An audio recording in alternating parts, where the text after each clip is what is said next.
हूँ सरकारी धान क्रय व्यवस्था शेष तारीख बारंबार विभिन्न सेवा समवाय समितिर चाषी माने धान बिक्री हो पारनी बोली राजरास्तार आंदोलन कर आंदोलन जरिया गणमाध्यम जरिया आम सरकार को अनुरोध करूँ सचेतन करूँ सर्वनिम्न कार्यक्रम भाव धान क्रयर अवधि अंततः बढ़ाई दि जाऊ एवं विभिन्न सोसाइटी रे जतिक परिमाण धान पंजीकृत होते धान स्टॉक अच्छी तो बहुत बड़ कथा जेतिक अंततः सरकारी तहबिल रे पंजीकृत होती तार शतकड़ा 40 भाग धान एपर्यंत उठी पारी नहीं एटा समस्ते जानी तेणु एभली अवस्था 60 भाग धान तले थुआई बिल थुआई सड़क रास्ता कड़े ठिया थुआई पाग जोग जहाँ मौसम अवस्था जहाँ धान गुड़िक गजा हाँक बसला तेणु चाषीर छाती फाटी जाऊँगी कारण ब्रह्मगिरी अंचल में पुणी थे कहूँ चाहूँगी आपण जरिया सरकार को विनम्र निवेदन करने को चाहूँगी जे रबी चाष हूँ ब्रह्मगिरी एकमात्र चाष ब्रह्मगिरी ये खरीफ धान होनी रबी धान हूँ ब्रह्मगिरी चाषी मान एकमात्र संबल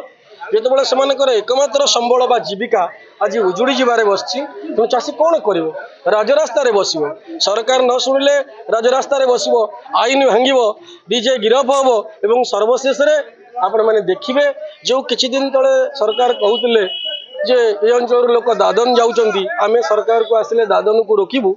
आपण मैंने देखिए जदि आज ये व्यवस्था फेल मारीगला ताले आसंता काली आसंता दिन में ब्रह्मगिर हजार हजार चाषी